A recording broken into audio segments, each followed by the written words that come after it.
biar bisa saya share.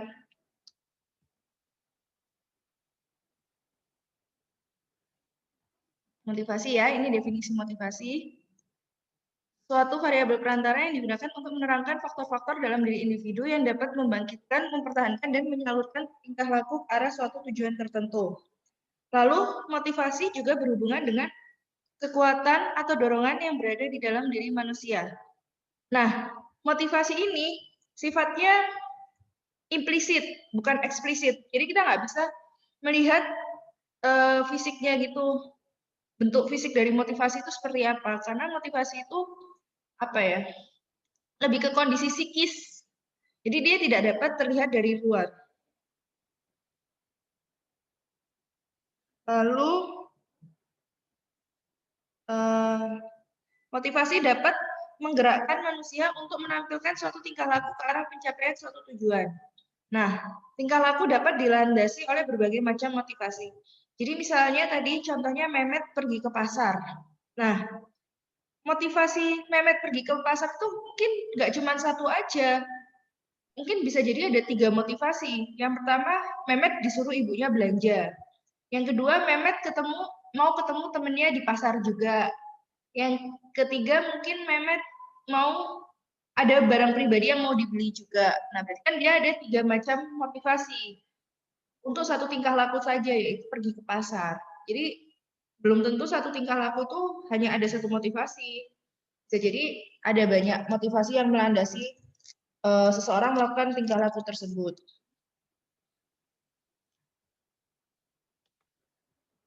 Nah,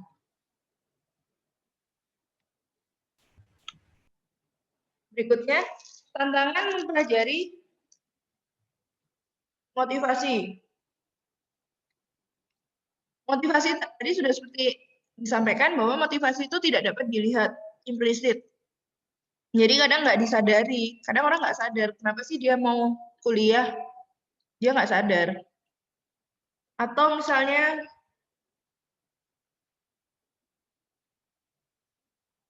apa ya, yang nggak sadar lagi.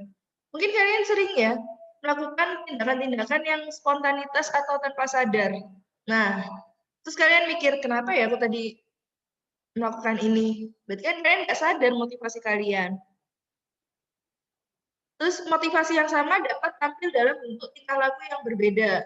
Jadi misalnya Mehmet pengen ketemu temennya, Mehmet pengen ketemu sama Sulaiman, atau Mehmet pengen ketemu sama Lala. Tapi motivasinya sama, pengen ketemu Lala. Tapi tingkah lakunya Mehmet tuh bisa berbeda. Bisa akhirnya ketemu Lala, bisa akhirnya dia kayak mager. Oh ya usah, gak usah ketemu Lala. Kayak gitu. Motivasi yang berbeda bisa saja tampil dalam bentuk tingkah laku yang sama. Contohnya kayak misal Mehmet sama Sulaiman mau pergi ke pasar, sama-sama pergi ke pasar, tapi motivasinya beda. Mehmet disuruh ibunya, Sulaiman mau membeli barang pribadi. Kayak gitu. Sebuah tingkah laku juga bisa dilandasi oleh beberapa motivasi sekaligus. Seperti yang tadi dijelaskan ya. Nah, motivasi sendiri itu dibagi 3, ada motivasi primer, motivasi umum, dan motivasi sekunder. Di mana motivasi primer ini dibawa sejak lahir dan bukan hasil proses belajar. Lalu itu adalah kondisi psikologis, contohnya adalah kebutuhan untuk makan dan minum. Jadi, apa ya, orang makan ya karena lapar, dan dari lahir itu dia makan ya karena lapar, kayak gitu. Kalau motivasi umum, dibawa sejak lahir dan bukan hasil proses belajar, tapi dia tidak berhubungan dengan proses faali tubuh manusia. Seperti contohnya kebutuhan kasih sayang, rasa ingin diperhatikan, kayak gitu. Lalu motivasi sekunder itu tumbuh sebagai hasil proses belajar dan tidak berhubungan dengan proses faali. Contohnya kebutuhan ingin berprestasi, kebutuhan ingin memiliki jabatan, kebutuhan untuk banyak hal lah, kebutuhan-kebutuhan lain yang mungkin baru muncul setelah kita beranjak dewasa. Atau dari anak-anak beranjak remaja. Itu kan selalu ada perubahan kebutuhan ya. Dari anak-anak, remaja, dewasa, bahkan manula. Nah, ada 3 macam tingkah laku hasil motivasi juga. Yang pertama ada tingkah laku pemuas, yaitu pola perilaku yang terjadi sebagai respon terhadap rangsangan dan yang mencapai kepuasan dari dorongan tertentu. Contohnya, mungkin kalian pernah ada di satu titik kayak ingin banget makan sesuatu, kayak misal apa ya, pingin banget makan burger. Lalu tingkah lakunya apa? Tingkah lakunya adalah kalian pesen GrabFood, pesen burger di Burger King. Rasanya kan kalian puas kan? Akhirnya pingin burgernya itu kesampaian, kayak gitu. Lalu ada tingkah laku perantara, tindakan yang dilakukan untuk mencapai suatu tujuan. Jadi kayak misal kalian ada keinginan, ada motivasi untuk berprestasi, maka tingkah laku perantaranya adalah kalian belajar, diskusi sama teman-temannya, kayak gitu. Lalu yang ketiga adalah tingkah laku pengganti, tindakan untuk mengganti tingkah laku yang bermasalah. Jadi misal kalian berbohong ke orang tua, lalu kalian sadar, waduh, aku tadi bohong nih sama orang tuaku. Lalu kalian meminta maaf, maka tingkah laku meminta maaf itu adalah mengganti tingkah laku yang bermasalah, yaitu berbohong tadi.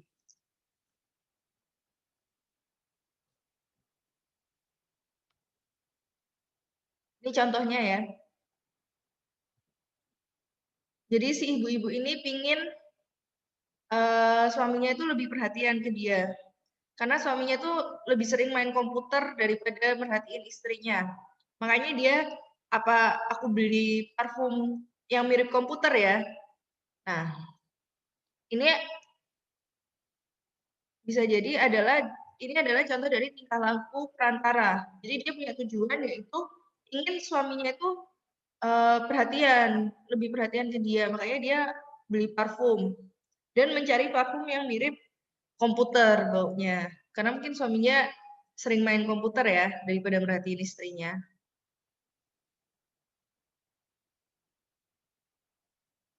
Nah, ini adalah model dasar proses motivasi. Kok kepotong ya? Ada internal disequilibrium, jadi kayak kebutuhan internal. Ada needs, desires, expectation. Lalu internal disequilibrium itu menghasilkan behavior, tingkah laku. Nah, tingkah laku ini akan mencapai tujuan. Bisa jadi juga dia mendapatkan reward dari tingkah laku positif yang dia lakukan. Terus habis itu balik lagi dari tujuan, dia akan mencari kebutuhan yang baru lagi, mencari apa desire itu? Keinginan, mencari keinginan yang baru lagi, lalu berulang lagi siklusnya kayak gitu. Ini ada model lain. Jadi dari equilibrium ke disequilibrium, lalu dia punya dorongan. Dorongan ini menimbulkan motivasi. Motivasi itu membuat dia bertingkah laku sesuatu untuk mencapai tujuannya, lalu balik ke keseimbangan lagi. Terus dari posisi seimbang dia mulai berpikir apalagi yang dia inginkan, apalagi yang dia butuhkan, kan berarti balik lagi ke disequilibrium ya, ketidakseimbangan lagi dalam hidupnya. Lalu dia punya dorongan. Kayak misalnya nih, posisinya sekarang kita di disequilibrium. Misal Prestia pingin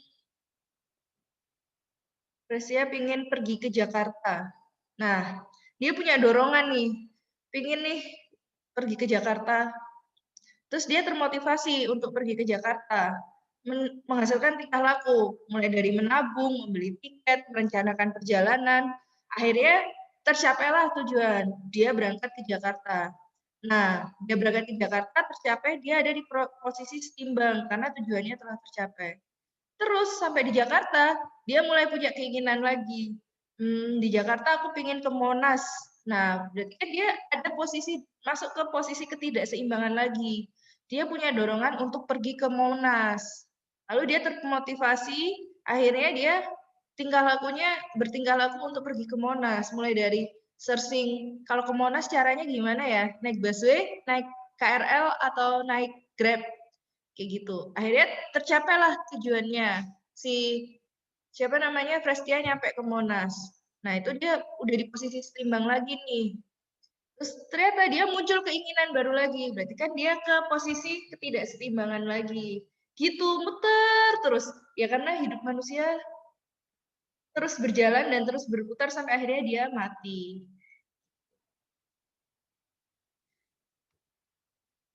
Nah, ada kalanya kita ada di titik frustasi. Sering nggak sih kalian ada di titik frustasi?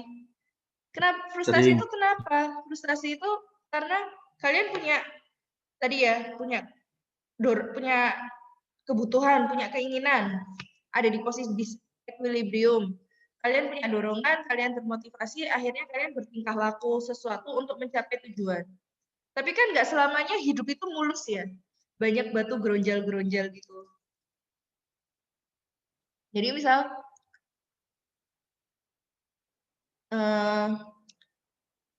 Sulaiman pingin IP-nya 4. Itu kan kebutuhan ya, keinginan, kebutuhan, posisi disequilibrium. Akhirnya dia termotivasi dan bertingkah laku untuk mencapai IP 4. Dia belajar, dia diskusi sama teman-temannya, dia baca banyak buku, banyaklah hal yang dilakukan agar IP-nya 4. Tapi apakah hidupnya semulus itu untuk mendapat IP 4? Belum tentu. Tiba-tiba ada hambatan internal dan eksternal, mulai dari temennya nggak asik nih buat diajak belajar bareng, atau dia ada kewajiban-kewajiban lain yang harus dilakukan sehingga time manajemennya kurang tertata, itu kan juga hambatan. Nah, hambatan-hambatan ini mendorong adanya sikap atau munculnya rasa frustasi tadi, kayak gitu. Nah, kita udah cerita nih tentang apa sih motivasi itu, macam-macam tingkah laku yang dihasilkan oleh sebuah motivasi, tantangan kita mempelajari motivasi. Sampai sini ada pertanyaan? Belum. Ayo, sampai sini apakah ada pertanyaan? Sorry. Mungkin kalian akan merasa abstrak ya.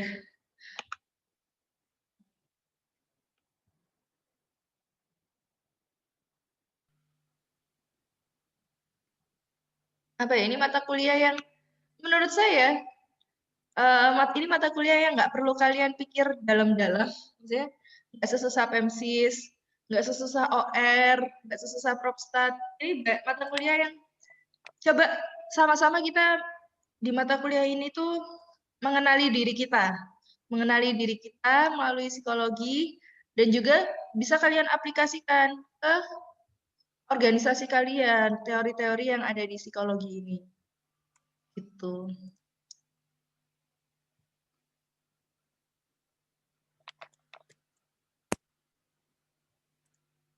Ya, kalau nggak ada pertanyaan, kita lanjut. Nah, ada berbagai macam teori mengenai motivasi ini. Ada 2 macam sebenarnya, teori isi dan teori proses. Teori isi ini berisi profil kebutuhan yang dimiliki oleh seseorang yang mendasari perilakunya. Macam-macam dari teori isi ini yang paling terkenal ada 3, yaitu teori hierarki kebutuhan, teori 2 faktor, dan teori 3 motif sosial. Sedangkan kalau di teori proses, adalah proses yang terjadi dalam pikiran seseorang yang pada akhirnya membuat orang menampilkan sebuah tingkah laku. Nah, di sini ada teori keadilan dan ekspektasi Fromm. Nah, ini yang pertama teori hierarki kebutuhan. Teori hierarki kebutuhan ini dikenalkan oleh seseorang bernama Maslow. Ini terkenal banget sih teori ini. Jadi, secara umum tingkatan kebutuhan dari manusia itu yang paling dasar adalah physical need. Lalu yang kedua adalah safety need, yang ketiga itu adalah social need, yang keempat esteem need, yang kelima yang paling puncak adalah self actualization need. Dan makin ke atas itu, makin sedikit orang yang merasa membutuhkan itu. Jadi yang paling bawah, piramida terbawah itu kan besar kan. Kayak sebagian besar manusia di dunia ini itu membutuhkan physical need. Contoh kalau di dunia kerja itu physical need itu adalah salary, gaji, kondisi kerja. Kalau kalian lihat di organisasi kalian, Mungkin kalau kalian kan organisasinya masih non-profit ya, jadi nggak digaji gitu. Tapi kan physical need-nya itu adalah rasa ingin diperhatikan, kondisi lingkungan organisasi yang nyaman, nggak banyak konflik, nggak banyak berantem. Di situ adalah physical need. Atau mungkin salary ini bisa diganti dengan PAK ya, karena kan kalian kalau aktif di organisasi, balasannya apa ya balasan? Iya Rewardnya Bu, adalah PAK. Jadi PAK physical sama need-nya itu sertifikat. adalah orang ikut himpunan karena dia mungkin butuh TAK. Dan dia juga butuh kondisi organisasi atau kondisi himpunan yang nyaman buat dia berorganisasi kayak gitu. Nah, lalu sebagian orang membutuhkan safety net. Nah, yang membutuhkan safety net ini tidak sebanyak yang fisik tadi. Safety net itu contohnya safe working condition atau job security, lebih ke asuransi kalau di dunia kerja tuh. BPJS Ketenagakerjaan atau juga dengan kontrak-kontrak yang menyamankan. Jadi misal aturan kontrak kerja dan aturan kerja yang menyamankan. Jadi nggak ada tuh ceritanya nanti di PHK semena-mena. Nah, hanya sebagian orang yang mulai berpikir ke arah sana, ke arah asuransi kerja, tidak di PHK semena-mena, aturan kerja, dan lain sebagainya. Lalu ke atas lagi, orang butuh social need. Nah, social need ini contohnya di dunia kerja atau di organisasi adalah compatible work group, friendship at work. Jadi apa ya? Kebutuhan orang itu untuk bersosialisasi. Makin dikit orang yang butuh. Jadi sebagian besar tuh mungkin kerja ya, yang penting aing dapat, yang penting saya dapat gaji gitu. Nggak penting lah aku punya sahabat di kantor tuh nggak penting. Yang penting aku dapat gaji. Sebagian besar itu bukan mungkin mayoritas orang akan berpikir seperti itu. Tapi ada sebagian orang yang berpikir enggak, aku butuh punya pertemanan di lingkaran pertemanan, lingkaran persahabatan di tempat kerjaku kayak gitu. Lalu makin ke atas ada esteem need. Esteem need ini contohnya jabatan. Apa ya? Pengakuan jabatan. Jadi kayak makin dikit lagi nih orang yang kerja itu mengejar karir, mengejar jabatan. Kayak tahun ini aku jadi supervisor, beberapa tahun lagi aku jadi asisten manajer, beberapa tahun lagi aku jadi manajer. Dia kan butuh pengakuan terus. Nah, itu makin dikit. Dan yang paling sedikit adalah kebutuhan orang untuk self aktualisasi. Jadi apa ya? Di atas jabatan, di atas kebutuhan akan pengakuan, kebutuhan akan jabatan, hanya sedikit sekali orang yang sebenarnya bekerja itu mencari tantangan. Jadi buat dia bekerja itu bukan hanya sekedar gaji, bukan hanya sekedar mencari teman, bukan hanya sekedar mencari keamanan, jabatan, bukan. Yang dia cari adalah achievement, tantangan. Kayak dia nggak peduli jabatan dia apa, tapi dia ingin dia berprestasi di kantor. Contohnya dia bisa menghasilkan inovasi di kantornya, inovasi sistem kerja atau inovasi berorganisasi. Itu kan achievement ya, tantangan dalam pekerjaannya dia. Jadi dia nggak peduli gajinya berapa, nggak peduli jabatannya sebagai apa, nggak peduli punya teman atau enggak, tapi dia butuh tantangan. Nah, itu orang-orang yang seperti itu tuh sangat sedikit sekali kayak gitu. Jadi makin ke atas, jadi piramida ini menggambarkan jumlah orang ya. Makin ke bawah itu makin banyak orang yang membutuhkan itu, tapi makin ke atas makin sedikit orang yang membutuhkan itu. Dan teori hierarki kebutuhan Maslow ini nggak cuma ada di psikologi aja, tapi bisa diterapkan di banyak bidang kayak gitu. Nah, teori yang kedua adalah teori dua faktor. Teori dua faktor ini diperkenalkan oleh Herzberg. Dua faktor itu ada faktor yang positif, yaitu faktor yang memotivasi atau memuaskan, satisfier, dan ada faktor yang hygiene factor atau faktor yang negatif yang tidak memuaskan. Nah, faktor motivator itu adalah faktor yang berhubungan dengan isi pekerjaan. atau dia langsung berkaitan dengan pekerjaan itu. Contohnya prestasi, pengakuan, tanggung jawab, tantangan kerja, kesempatan untuk berkembang. Nah, ada faktor yang membuat orang itu nggak puas dan ada berpotensi untuk nggak puas, yang dia berhubungan dengan konteks pekerjaan atau tidak berkaitan dengan pekerjaan itu sendiri. Contohnya gaji, rasa aman, status, kondisi lingkungan kerja, hubungan dengan supervisor atau atasan, kebijakan perusahaan, hubungan dengan rekan kerja, dan lain sebagainya. Nah, ini ada hubungan antara hierarki kebutuhan tadi dan dua faktor. Kan ini kebutuhan yang pertama kan physical need, kedua safety need, ketiga social need, keempat esteem need, kelima self actualization need. Nah, sedangkan dua faktor tadi kan ada faktor motivasi sama ada faktor hygiene atau lingkungan. Pemecahnya adalah di esteem need ini. Ada sebagian dari kebutuhan esteem need dan kebutuhan aktualisasi itu yang didorong oleh faktor positif atau faktor motivasi. Sedangkan yang ke bawah, esteem need ke bawah itu dipengaruhi oleh faktor hygiene atau lingkungan. Kayak gitu.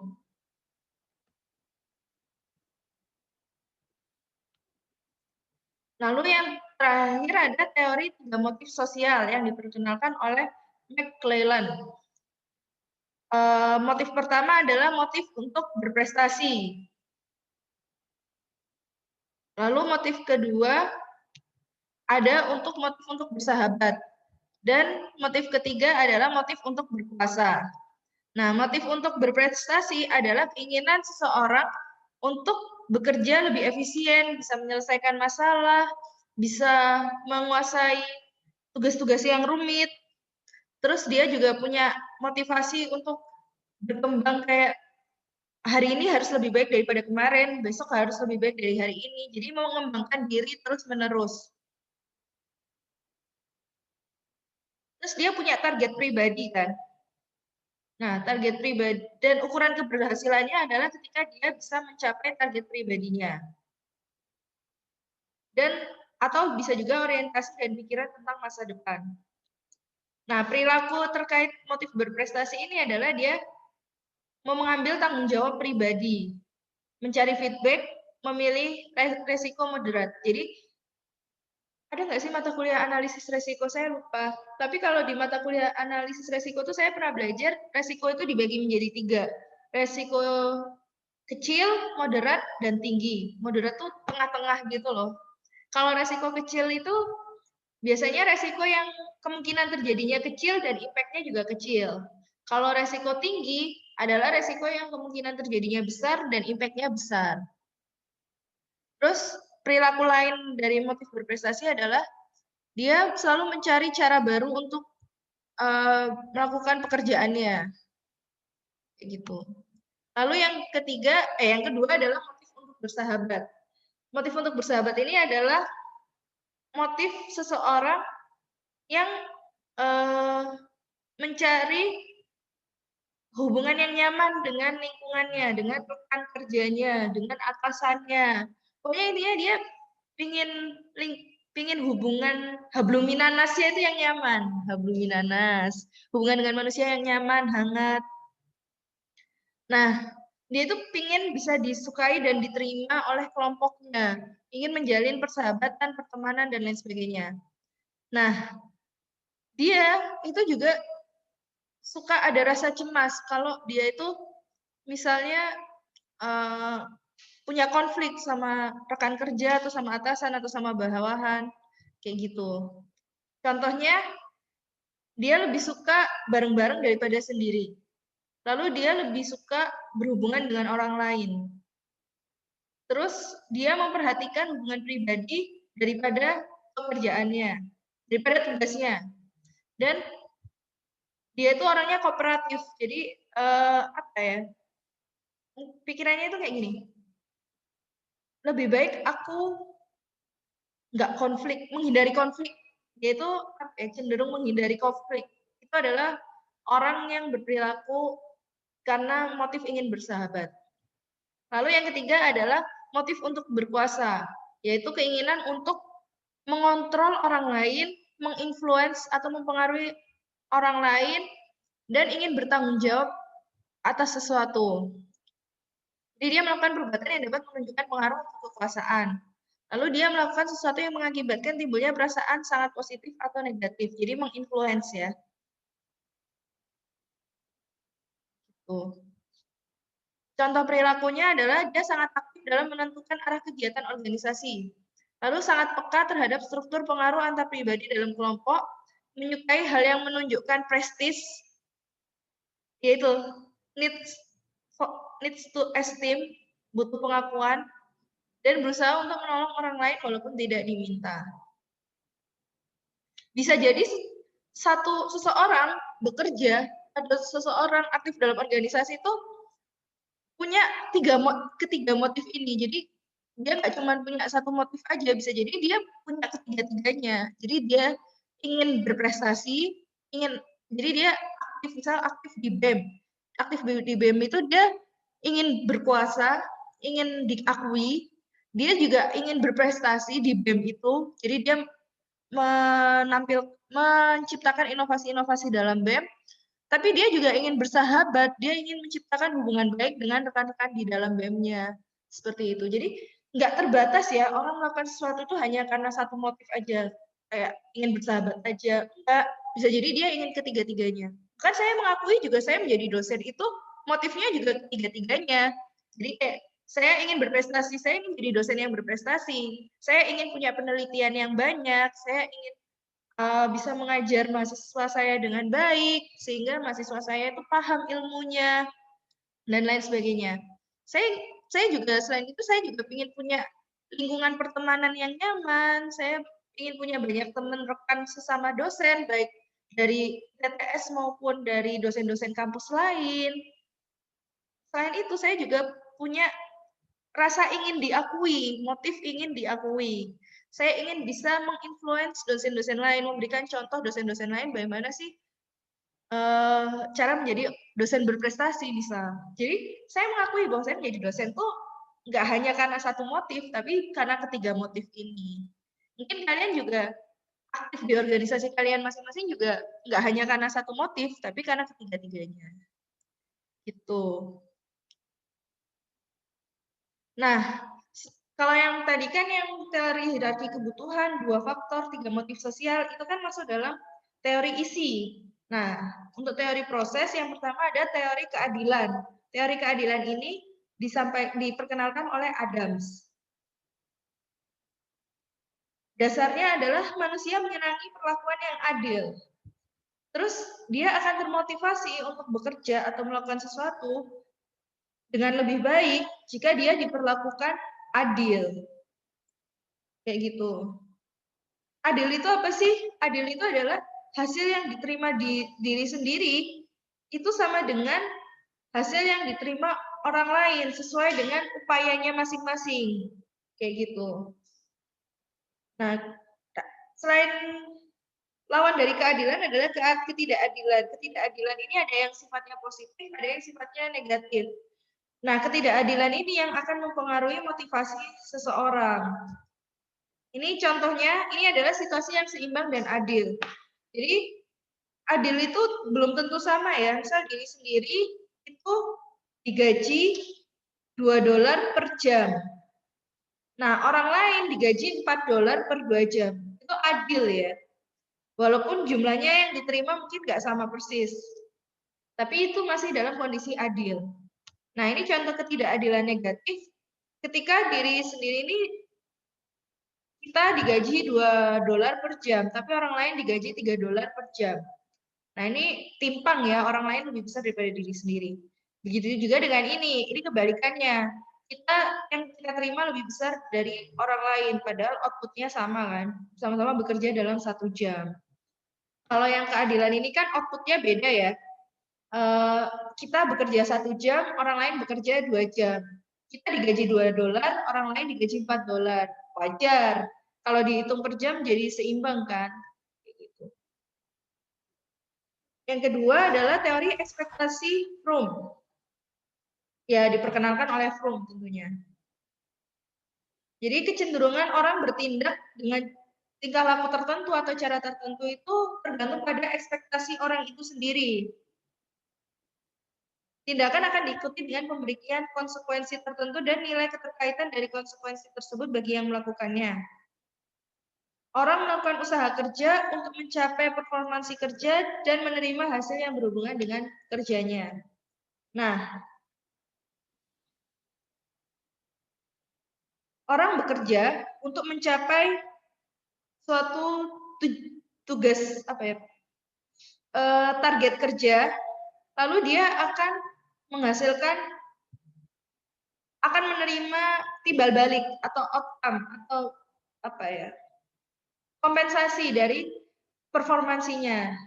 Nah, untuk mencapai performansi itu dia punya ekspektasi, dan ketika dia mendapatkan timbal balik itu ada instrumentasi dan valensi, di mana motivasi itu adalah perkalian antara ekspektasi, instrumentasi, dan valensi. Ekspektasi itu apa sih?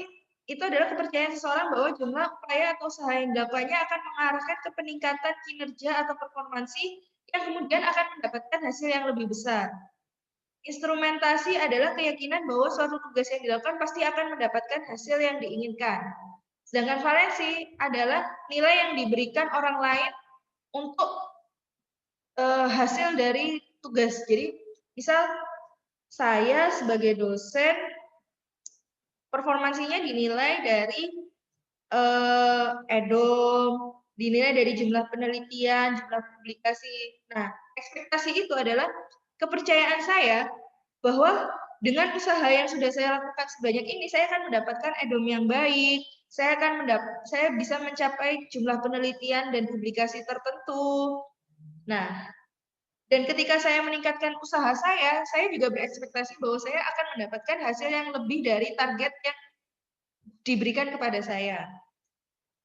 Nah, instrumentasi adalah bahwa keyakinan bahwa ketika saya bisa mencapai target, maka saya akan mendapatkan timbal balik, yaitu timbal balik yang sesuai. Misal, saya ditargetkan 2 penelitian, tapi saya bisa melakukan 3 penelitian, maka saya akan mendapatkan insentif penelitian yang lebih, seperti itu. Sedangkan valensi adalah nilai yang diberikan seseorang pada hasil tugas. Jadi misal terkait penelitian adalah nilai yang diberikan oleh LPPM, Lembaga Penelitian dan Pengabdian Masyarakat kampus, terhadap hasil penelitian yang saya tunjukkan, kayak gitu. Hasil penelitian yang saya lakukan. Jadi saya di target 2, ternyata saya bisa mencapai 3 penelitian, LPPM menilai bahwa 3 penelitian ini sama-sama baik semuanya. Maka dari situ kan saya akan mendapat timbal balik yang besar. Timbal balik yang lebih dari yang sekedar saya ekspektasikan, kayak gitu. Nah, apa sih upaya-upaya untuk meningkatkan motivasi kerja? Ada 2 pendekatan. Yang pertama adalah pendekatan pada pekerjanya. Dan yang kedua adalah pendekatan terhadap pekerjaannya. Kalau kita pendekatan pada pekerja, itu apa ya bahasanya sekarang? People oriented. Sedangkan kalau pendekatan pada pekerjaan adalah work oriented. Jadi kalau people oriented itu kita memberikan perlakuan yang khusus untuk masing-masing individu pekerja. Jadi kita nggak bisa menyamaratakan, misal dalam sebuah pabrik ya, kan ada bagian produksi, ada bagian keuangan, ada bagian logistik. Kita nggak bisa memberikan perlakuan yang sama untuk orang produksi, logistik, keuangan, nggak bisa. Kita harus personal. Masing-masing itu punya job desk dan tanggung jawab dan tekanan kerja yang berbeda. Punya kondisi psikologis yang berbeda. Nah, itu pendekatan pada pekerja. Sedangkan pendekatan pada pekerjaan adalah merancang pekerjaan sehingga memberikan kepuasan kerja bagi individu. Jadi, bagaimana kalian merancang sistem kerja pada organisasi kalian sehingga orang itu nyaman kerja di situ. Misal sistemnya nggak banyak birokrasi, nggak banyak laporan ini itu, orang benar-benar bisa fokus dalam pekerjaannya, bisa juga dari fasilitas kerjanya yang nyaman. Nah, itu pendekatan pada pekerjaan.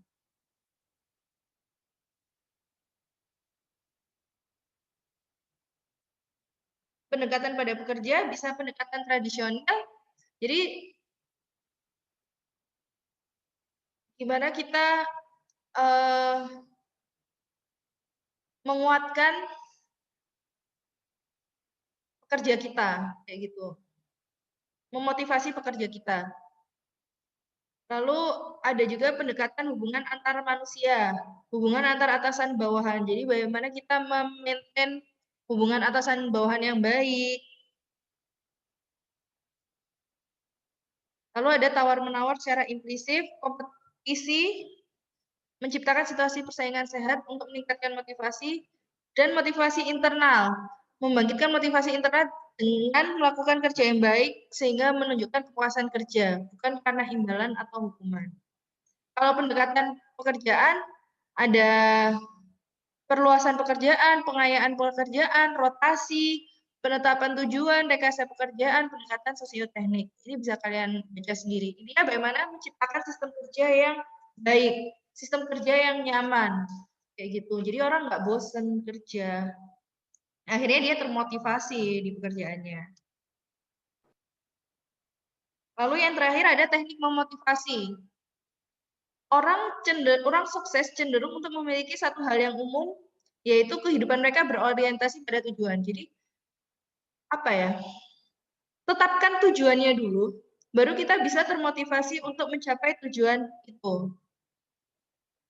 Tujuan itu apa sih? Apa yang individu coba untuk dicapai atau diselesaikan dan merupakan objek atau target dari suatu tindakan. Dan juga bagaimana kita membangun tujuan dalam memotivasi individu. Tujuan memotivasi individu bisa melalui mengarahkan perhatian seseorang, mengatur usaha seseorang, meningkatkan ketekunan, dan mendukung pengembangan strategi pencapaian tujuan atau rencana bertindak. Dan semua ini tuh akan berpengaruh pada performansi tugas atau performansi pekerjaan mereka. Jadi orang sukses dalam pekerjaannya, dia pasti punya tujuan tertentu. Misal saya punya tujuan yaitu bisa jadi profesor, punya itu tujuan jangka panjang ya. Saya ingin S3, tujuan saya adalah S3, jadi dosen yang baik dan benar, lalu saya punya jabatan profesor. Nah, itu kan tujuan saya ya. Maka karena saya punya tujuan jangka panjang seperti itu, saya termotivasi untuk melakukan, untuk mencapai tujuan itu. Dan saya mempunyai target-target jangka pendek, atau punya strategi-strategi bagaimana saya bisa mencapai tujuan saya tadi, kayak gitu. Dan akhirnya performansi kerja saya bisa diatur, bisa ditingkatkan juga, karena saya sudah punya tujuan jangka pendek maupun tujuan jangka panjang, gitu. Sekian sih materi kali ini. Apakah ada pertanyaan?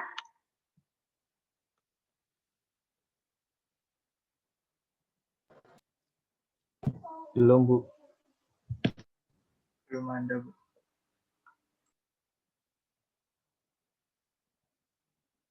Ngantuk tah? Pagi-pagi udah kuliah tentang psikologi. Harusnya pagi-pagi kuliahnya PEMSIS ya. Atau kuliah OR gitu. Nggak ada OR di semester 5. Atau kuliah perencanaan produksi gitu misalnya.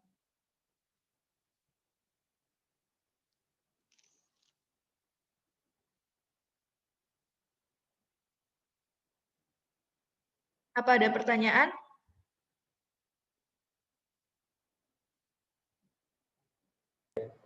Ada sih kayaknya, Bu. Bisa kayak.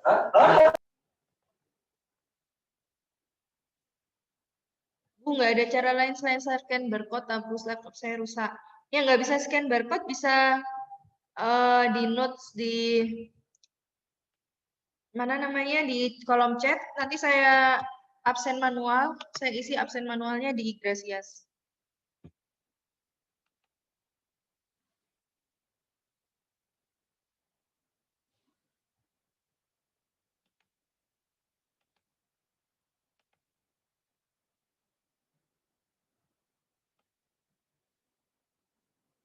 Di sini yang nggak bisa ada Randy, Fauzan, Mehmet, dan Arsalan.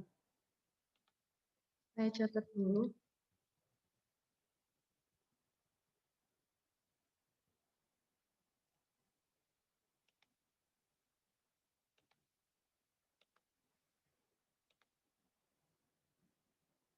Yang lain apa bisa?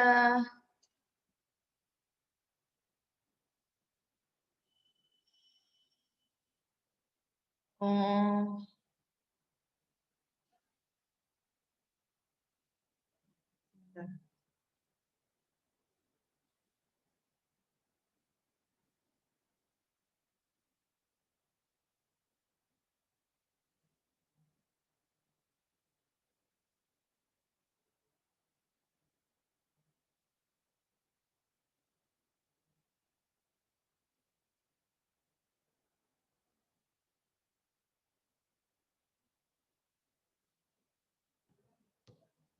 Apakah ada pertanyaan? Sambil saya tampilkan lagi deh barcode-nya.